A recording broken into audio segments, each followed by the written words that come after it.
Market లో invest చేసి మీ డబ్బులు డబుల్ చేసుకోవాలనుకుంటున్నారా? సుందరరామిరెడ్డి గారి సెమినార్ కి అటెండ్ అవ్వండి. నమస్తే, welcome back to Suman TV. Present మనతో పాటు ఉన్నారు తోడు కావాలి సంస్థ నిర్వాహకులు మాస్టర్ దుర్గాప్రసాద్ గారు. నమస్తే అండి.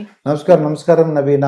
సార్, ఇప్పుడు సోషల్ మీడియాలో వైఫ్ ఎక్స్చేంజ్ అనే ఒక కొత్త కాన్సెప్ట్ కనబడుతుంది.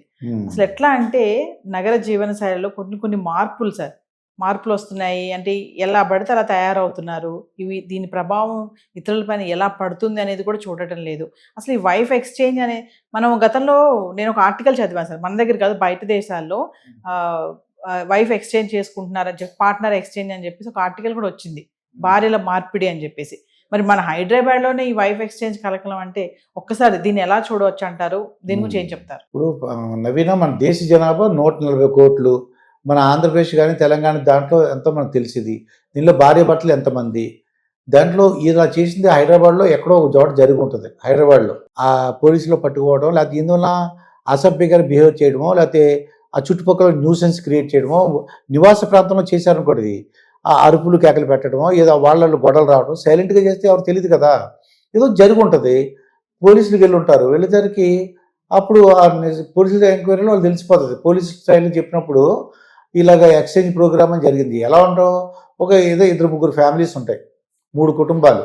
ఈ ముగ్గురు కూడా యాబ్రాస్లే ఉంటాడు. అంటే భార్యని పోషించలేనోడు, కానీ భార్యే పోషించలేనోడు. ఏం చేస్తాడు, ఆ భార్య కూడా పంపిస్తానికి కొంతమంది ఉన్నారు అనమాట. వాళ్ళు భార్యతో వ్యాపారం చేస్తుంటారు వాళ్ళు. అది చూసుకుని మన నిజంగానే చాలా బాధ అనిపిస్తుందన్నమాట. అది ఎంతో పవిత్రంగా, ఎంతో భార్య అంటే ఎంతో ఇష్టంగా చూసుకునే మనిషి ఇలా చూస్తుంటే మనకి చాలా బాధ అనిపిస్తుందన్నమాట. ఇది ఇక్కడ 3 ఫ్యామిలీస్ హైదరాబాద్లో దొరికారనుకున్నాం. 3 ఫ్యామిలీస్లో వాళ్ళ వైఫ్ ఎక్స్చేంజ్ అంటే వాళ్ళు ఎందుకు వచ్చారు, పోలీసులు ఎంక్వైరీ చేసినప్పుడు డెఫినెట్గా వాళ్ళు ఏం చేస్తున్నారంటే, ఒక సర్వీస్ అపార్ట్మెంట్ లాగా 3 రూమ్స్ ఉన్నాయనుకోండి. ఎలా జరుగుతుంది ఇది అంటే, ఓ సర్వీస్ అపార్ట్మెంట్లో 3-4 రూమ్స్ ఉంటాయి. ఎవరి ఫ్యామిలీ వాళ్ళు ఉంటారు. వాడు నిజంగా భార్య మీద ప్రేమ అభిమానం ఏముండదు అన్నది. భార్యని కూడా సొంత భార్య అతను, కానీ అతను భార్యగా ట్రీట్ చేయడు. ఆవిడ కూడా ఒక కమర్షియల్గా ఆవిడను కూడా బయట వాళ్ళకి పంపిస్తుంటాడు. అటువంటి వాళ్ళు చేసిన పని. కానీ ఇది నిజంగా గృహిణిగా ఉండి వైఫ్ పిల్లలుండి చేసే పద్ధతి కాదు. ఇది ఏంటంటే, ఒకళ్ళిద్దరు కమర్షియల్ని చాలా చూసాను అనమాట. వాళ్ళు ఏం చేస్తారంటే, ఈ భార్యని పేపర్లో చూడడం లేకపోతే వాళ్ళతో మాట్లాడడం జరిగేది. భార్యని తీసుకెళ్ళి ఇలా అందమైన అమ్మాయి ఉందని చెప్తాడు. ఆడు మనిషి ఎంత గంట కిందో లేకపోతే రోజు కింద మాట్లాడుకుంటాడు, పంపిస్తాడు. తెర చూస్తే ఆడు వైఫే.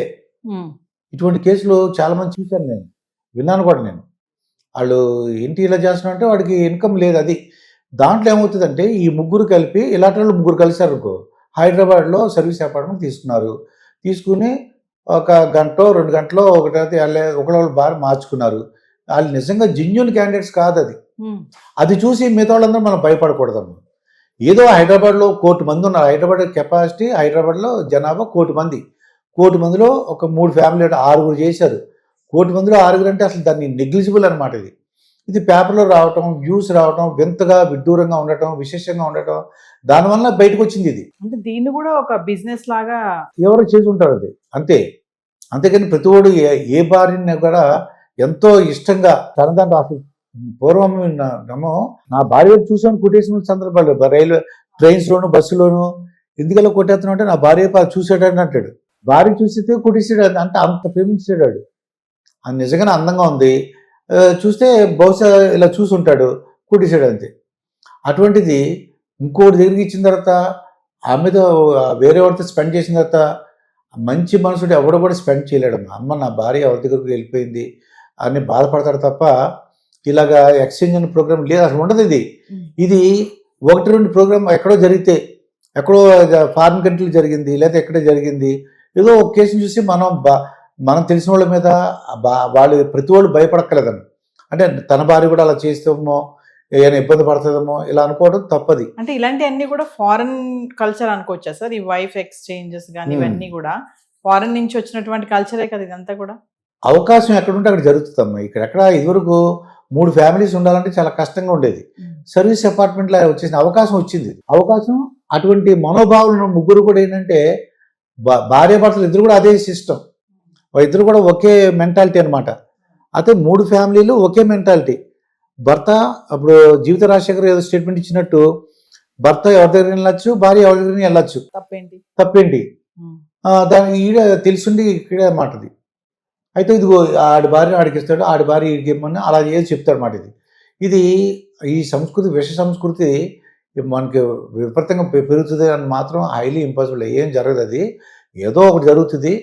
ఆ జరగడానికి 140 కోట్ల జనాభాలో ఒక 3 ఫ్యామిలీలు అంటే 6 చేస్తే అలా దాన్ని ప్రతిదీ ఒక వార్తలాగా అవుతుంది తప్ప చూసి నవ్వుకోవటం లేదంటే బాధపడటం ఇటువంటి జరగకూడదని కోరుకోవడం తప్ప Yes. మనం చేసేది ఏముండదమ్మా. ఇది అంటే ఇలాంటి వార్తలు వస్తున్నప్పుడు సార్ మనం Hmm. మామూలుగా అపార్ట్మెంట్స్ కానీ మీరు అన్నట్టుగా ఏ హోటల్కి వెళ్ళినా కానీ అంటే వీళ్ళిద్దరు వైఫ్ అండ్ హస్బెండ్ అనే డౌట్లు కూడా వస్తాయి కదా. నిజంగా వీళ్ళిద్దరు భార్య భర్తలేనా, అవునా అవును. కాదా అనే సందేహాలు కూడా వస్తాయి. అంటే ఇలాంటి వార్తలు మనం అవును. రోజు మనం సోషల్ మీడియాలో చూస్తున్నప్పుడు ఉమ్. ఫైనల్ గా ఏం చెప్తారు సార్ దీని మీద? ఏమిందంటే సుప్రీంకోర్టు ఒక తీర్పు ఇచ్చేసిందమ్మా. ఏమందంటే భర్త పెళ్ళైనా ఎవరితో ఉండొచ్చు, భార్య పెళ్ళైనా ఎవరితో ఉండొచ్చు, Yes. వాడు ఎవరి హక్కు వాళ్ళది. ఇవన్నీ కూడా విరుగుడు ఏంటంటే ప్రేమ అభిమానం, ఎక్కువగా ప్రేమ అభిమానంగా భార్యాభర్తలు ఉండటం, సమస్యలు ఒకరికొకళ్ళు తెలుసుకుని ఇద్దరు కలిపి ఎలా దాన్ని సాల్వ్ చేయాలి, నాకే తెలుసులే నువ్వు చెప్పట్లేదంటే ఒకళ్ళొకళ్ళు ఈగోయిజం అంటే ఏంటి, నువ్వు నాకు చెప్పేది ఏంటని కానీ, నాకంటే నువ్వు తక్కువ అని కానీ అవన్నీ పక్కన పెట్టి ఈ రోజుల్లో ప్రతి ఒక్కరు కూడా అది మ్యారేజ్ ఎలా అంటే 2-3 years డిఫరెన్స్, పెద్ద ఏముంట్లా. ఇదివరకు అయితే 10 సంవత్సరాలు 15 సంవత్సరాలు డిఫరెన్స్ ఉంటుంది హస్బెండ్కి భార్యకి. కానీ ఇప్పుడు ఏంటంటే 2-3 సంవత్సరాలే. అంటే ఇద్దరు ఒకే మనోభావాలు ఉంటాయి, ఎమోషనల్ ఫీలింగ్స్ ఉంటాయి.